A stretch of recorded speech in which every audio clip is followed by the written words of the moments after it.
Assalomu alaykum aziz tomoshabinlar. Bugun men sizlar bilan juda muhim masalani tushunarli tilda muhokama qilaman. Pensiya to'lovi ikki qismga bo'linishi, 60 yoshdan oshgan pensionerlarga taalluqli o'zgarishlar kimga bu foyda beradi? Kim esa ehtiyot bo'lishi kerak? Bu mavzu har bir oilaga tegishli. Chunki deyarli har bir xonadonda pensioner ota-ona, bu bobo yoki pensiyaga yaqinlashayotgan inson bor. Shuning uchun videoni oxirigacha ko'ring. Hoziroq kanalga obuna bo'ling va like bosib qo'ying. Chunki bunday ma'lumotni vaqtida bilgan odam ortiqcha sarson bo'lmaydi, hujjatda xato qilmaydi va o'z haqini talab qila oladi.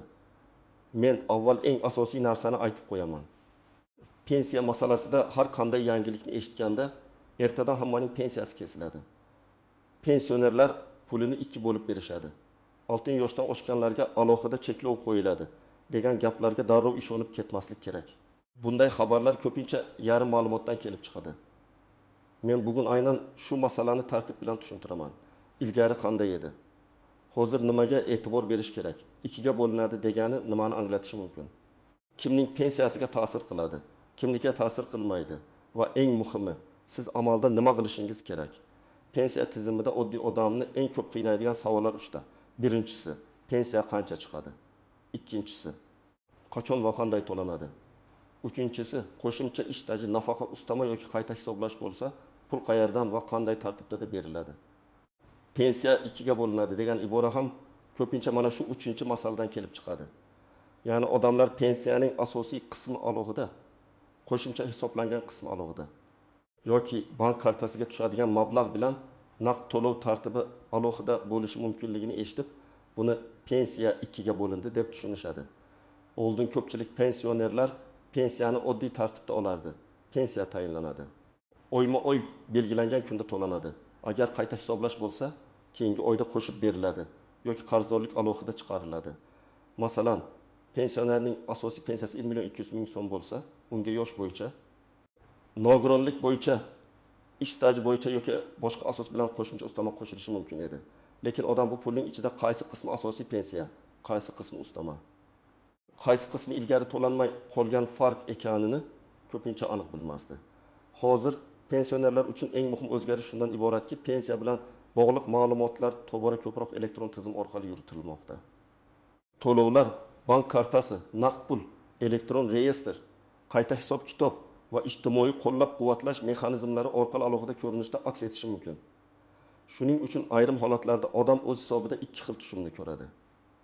Masalan, birinchisi asosiy oylik pensiya, ikkinchisi qayta hisoblangan farq, kompensatsiya, ustama yoki alohida ijtimoiy to'lov. Mana shu holatni ham ba'zilar pensiya ikkiga bo'linyapti deb ataydi. Men buni oddiy misol bilan tushuntiraman. Deylik, Ahmad Otta 65 yoshda. U har oy 1.500.000 so'm pensiya oladi. Keyin uning ish staji bo'yicha bir hujjati topildi yoki tizimda oldin hisobga olinmagan davr tasdiqlandi. Natijada pensiyasi 1.600.000 so'm bo'lishi kerakligi aniqlandi. Bu yerda ikki narsa paydo bo'ladi. Bundan keyingi asosiy pensiya 1.600.000 so'm bo'ladi. Oldingi oylar uchun to'lamay qolgan farq esa alohida hisoblanishi mumkin. Agar farq 6.000 so'm chiqsa, pensioner bir oyda 1.600.000 so'm asosiy pensiyani va 6.000 so'm qo'shimcha farqni alohida tushum sifatida ko'rishi mumkin. Bu uning pensiyasi kamaydi degani emas. Bu hisob-kitob shaffofroq ko'rinmoqda degani. Endi kimlar bu masalaga jiddiy e'tibor berish kerakligini aytaman. Birinchi navbatda 60 yoshdan oshgan, pensiyasi yaqinda tayinlangan yoki yaqinda qayta hisoblangan fuqarolar e'tiborli bo'lishi kerak. Chunki pensiya tayinlanganda ish staji, oylik maosh, arxiv hujjatlari, harbiy xizmat, bolani parvarish qilish davri, zararli mehnat sharoiti, nogironlik yoki boquvchisini yo'qotganlik kabi omillar hisobga olinadi. Agar shu ma'lumotlardan biri noto'g'ri kiritilsa yoki yetishmasa, pensiya miqdori ham noto'g'ri chiqishi mumkin. Ikkinchi guruh, bank kartasi orqali pensiya olayotganlar. Kartaga pul tushganda SMS keladi. Lekin ko'pchilik faqat umumiy summani ko'radi. Masalan, bir oy 1.800.000 so'm tushdi. Keyingi oy 1.400.000 so'm tushdi. Odam darrov pensiyam kamayibdi deb o'ylaydi. Aslida oldingi oyda qo'shimcha bir martalik farq yoki kompensatsiya qo'shilgan bo'lishi mumkin. Keyingi oy esa odatdagi pensiya tushgan bo'ladi. Shuning uchun men har doim aytaman, faqat SMSga qarab xulosa qilmang. Pensiya bo'limidan yoki rasmiy elektron xizmatlardan pensiya tarkibi bo'yicha ma'lumot oling. Uchinchi guruh hali ham naqd pul ko'rinishida oladigan yoki pensiyasini oila a'zosi orqali oldiradigan fuqarolar. Bu yerda xavf shundaki, pensioner pulning to'liq miqdorini, qaysi sanada to'langanini, qo'shimcha to'lov bo'lgan bo'lmaganini aniq nazorat qilmasligi mumkin. Men amaliyotda shunday holatlarni ko'rganman. Pensioner men har doim bir xil pul olaman deydi. Lekin tekshirilganda bir oyda qayta hisoblangan farq chiqqan. Oila a'zosi esa bu farqni alohida tushuntirmagan. Bu har doim yomon niyat degani emas. Ba'zan shunchaki tushunmovchilik bo'ladi. Lekin pensioner o'z pulini o'zi bilishi kerak. Keling bir nechta aniq vaziyatni ko'rib chiqamiz. Birinchi misol, 2 yoshli Mohira opa 1 million 300 ming so'm pensiya oladi. Unga avval ish staji 25 yil deb hisoblangan. Keyin arxivdan yana 5 yil ish staji tasdiqlandi. Natijada pensiyasi oshishi mumkin. Bu holatda yangi miqdor keyingi oylardan boshlab asosiy pensiyaga qo'shiladi. Oldingi davr uchun farq esa alohida to'lov bo'lib kelishi mumkin. Mohira opa kartasida 2 tushumni ko'rsa, qo'rqmasligi kerak. Aksincha bu qayta hisoblash natijasi bo'lishi ehtimoli katta. Ikkinchi misol, 67 yoshli Salim ota pensiyasidan tashqari ayrim imtiyozli to'lov yoki kompensatsiya oladi. Deylik, kommunal xarajatlar, parvarish puli yoki boshqa ijtimoiy yordam alohida tartibda tushishi mumkin. Bunday vaziyatda asosiy pensiya alohida, ijtimoiy yordam alohida ko'rinadi. Bu ham pensiya ikkiga bo'lindi degani emas. Balki turli to'lovlar turli asoslar bilan rasmiylashtirilganini bildiradi. Muhimi har bir tushumning manbasini bilish. Uchinchi misol, 6 yoshdan oshgan ayol yoki 65 yoshga yaqin erkak hali pensiyaga chiqmagan, lekin hujjat yig'moqda. U yangi tartib sabab pensiyam 2 qismga bo'linar ekan deb xavotirlanadi. Men bunday fuqarolarga shuni aytaman. Sizning asosiy vazifangiz mish-mishga ergashish emas, hujjatlaringizni to'liq tayyorlash, ish daftarchasi, arxiv ma'lumotnomalari, pasport yoki ID karta, STIR, IMS, bank rekvizitlari, nikoh yoki familiya o'zgargan bo'lsa, tasdiqlovchi hujjatlar, mehnat faoliyati bo'yicha dalillar tartibli bo'lsa, pensiya hisob kitobi ham aniqroq bo'ladi. Kimlar xavotir olmasligi kerak? Agar siz har oy pensiyani belgilangan tartibda olayotgan bo'lsangiz, pensiya miqdori o'zgarmagan bo'lsa, qo'shimcha hujjat topshirmagan bo'lsangiz, sizga rasmiy xabarnoma kelmagan bo'lsa, shunchaki internetdagi sarlavhani ko'rib ko'rishga asos yo'q. Pensiya tizimida o'zgarish bo'lsa ham, u odatda rasmiy qaror, farmon, nizom yoki pensiya jamg'armasi tushuntirishi orqali e'lon qilinadi. Har bir o'zgarish ham hamma pensionerga bir xil ta'sir qilmaydi. Endi eng muhim nozik jihatlarga o'tamiz. Birinchi noziklik, pensiyaning 2 qism bo'lib ko'rinishi ko'pincha to'lov texnikasi bilan bog'liq bo'ladi.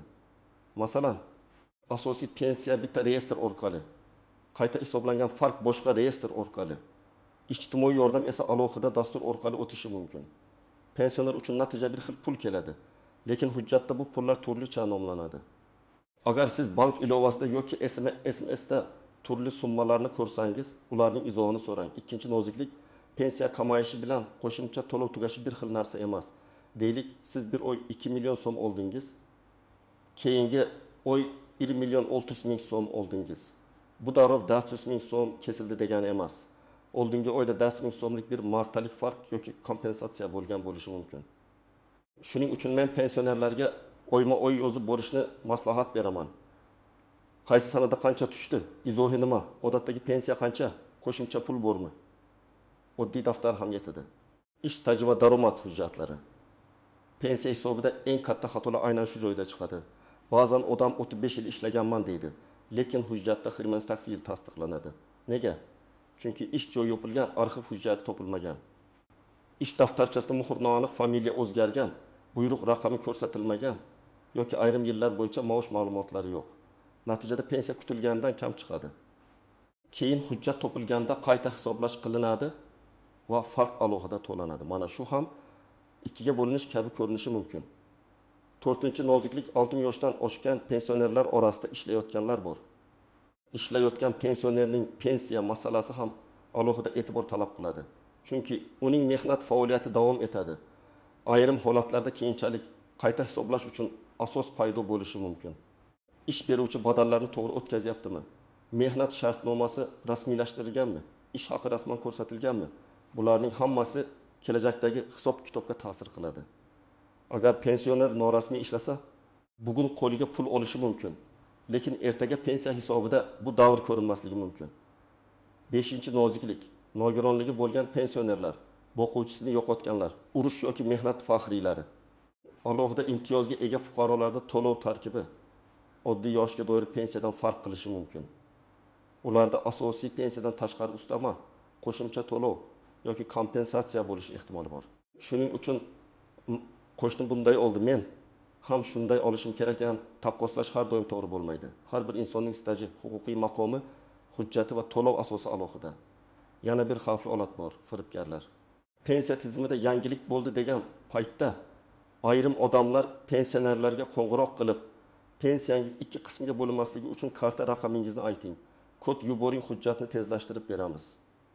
Plastik kartangizni tasdiqlash kerak deb aldashi mumkin. Men qat'iy aytaman, hech kimga SMS kod bermang. Bank kartangizning to'liq ma'lumotlarini aytmang. Telefon orqali kelgan noma'lum havolaga kirmang. Pensiya jamg'armasi yoki davlat organi sizdan bank kodini so'ramaydi. Agar shubhali qo'ng'iroq bo'lsa, darhol bankka yoki tegishli idoraga murojaat qiling. Endi nima qilish kerakligini aniq aytaman. Birinchi qadam: pensiya miqdoringizni va tarkibini aniqlang. Siz faqat qancha tushdi degan savol bilan cheklanmasligingiz kerak. Mening asosiy pensiyam qancha, ustama bormi? Qayta hisoblangan farq bormi? Qaysi davr uchun to'lov qilindi deb so'rashingiz kerak. Buni pensiya jamg'armasining hududiy bo'limi orqali, davlat xizmatlari markazi orqali yoki mavjud rasmiy elektron xizmatlar orqali aniqlash mumkin. Ikkinchi qadam: hujjatlaringizni tekshiring. Pasport yoki ID karta, ish daftarchasi, arxiv ma'lumotnomalari, oliy yoki o'rta maxsus ta'lim hujjati, harbiy xizmat hujjati, nikoh guvohnomasi, familiya o'zgargan bo'lsa tegishli ma'lumotnoma, mehnat faoliyatini tasdiqlovchi buyruqlar yoki arxiv ko'chirmalarini tartibga soling. Hujjatda ism, familiya, tug'ilgan sana, ish davri va muhrlar mos kelishiga qarang. Bitta harf xatosi ham ba'zan hisob-kitobni cho'zib yuboradi. Uchinchi qadam: agar pensiya kamaygandek tuyulsa, og'zaki gap bilan cheklanib qolmang. Ariza yozing. Arizada menga tayinlangan pensiya miqdori, uning tarkibi, so'nggi oylardagi to'lovlar va qayta hisoblash asoslari bo'yicha yozma tushuntirish berishingizni so'rayman deb ko'rsating. Arizani 2 nusxada tayyorlang. Biri idorada qoladi. Ikkinchisiga qabul qilingan sana va ro'yxat raqami qo'ydirib oling. Bu keyin sizning isbotingiz bo'ladi. 4-qadam: bank tushumlarini saqlang.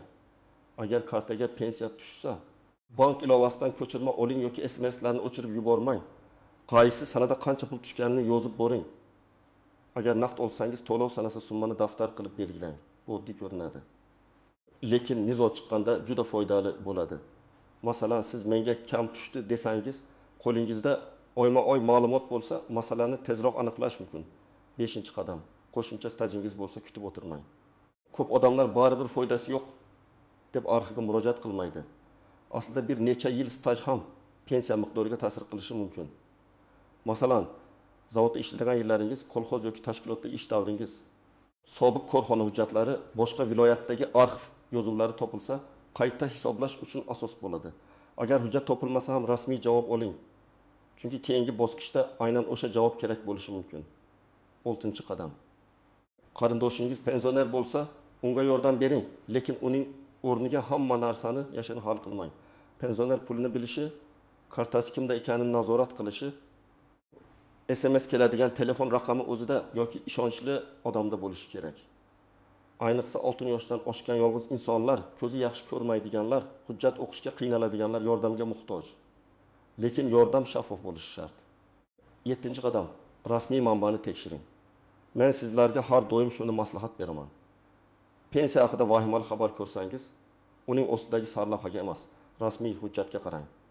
Qaysi qonun, qaysi qaror, qaysi sana, qaysi band. Agar aniq manba bo'lmasa, bu xabar faqat e'tibor tortish uchun yozilgan bo'lishi mumkin. Haqiqiy o'zgarish bo'lsa, u rasmiy idoralar tomonidan tushuntiriladi va tartibi ko'rsatiladi. 8-qadam: muammo hal bo'lmasa, yuqori turuvchi organga murojaat qiling. Avval hududiy pensiya bo'limidan yozma javob oling. Keyin kerak bo'lsa, viloyat darajasidagi boshqarmaga yoki tegishli davlat organlariga murojaat qiling. Shikoyatda hissiyot bilan emas, fakt bilan yozing. Falon sanada arza berdim, falon summa tushdi, falon oyda farq bo'ldi, tushuntirish berilmadi deb aniq yozing. Hujjat nusxalarini ilova qiling. Men yana bir narsani alohida ta'kidlayman. Pensiya bu sadaqa emas. Bu insonning yillar davomida qilgan mehnati, to'lagan badallari va qonun bilan belgilangan huquqidir. Shuning uchun pensioner o'z huquqini so'rasa, bundan uyalmasligi kerak.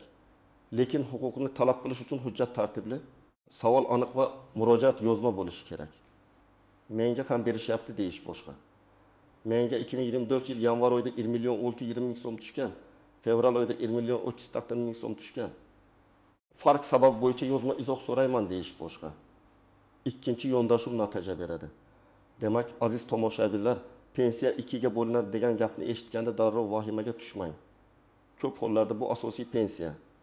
Qo'shimcha ustama, qayta hisoblangan farq yoki alohida ijtimoiy to'lovlarning turlicha ko'rinishi bilan bog'liq bo'ladi. 60 yoshdan oshgan pensionerlar uchun eng muhim vazifa o'z pensiya tarkibini bilish, hujjatlarni tartibga solish, bank tushumlarini nazorat qilish va zarur bo'lsa yozma murojaat qilishdir. Men sizlarga bugun amaliy yo'lni ko'rsatdim. Pensiya tarkibini so'rang, hujjatlaringizni tekshiring, ariza yozing, bank ko'chirmasini saqlang. Qo'shimcha staj bo'lsa tasdiqlang. Firibgarlardan ehtiyot bo'ling va faqat rasmiy manbaga tayaning. Shu qoidalarga amal qilgan odam pensiya masalasida ancha xotirjam bo'ladi va o'z haqini yo'qotmaydi. Sizning hududingizda pensiya to'lovida o'zgarish bo'ldimi? Kartaga 2 xil summa tushgan holat bo'lganmi? Qayta hisoblashda muammo chiqqanmi? Fikringizni izohlarda yozing. Boshqalarga ham foydasi tegadi. Videoni foydali deb bilsangiz like bosing, kanalga obuna bo'ling va yaqinlaringizga ulashing. Chunki pensiya haqidagi to'g'ri ma'lumot har bir oilaga kerak.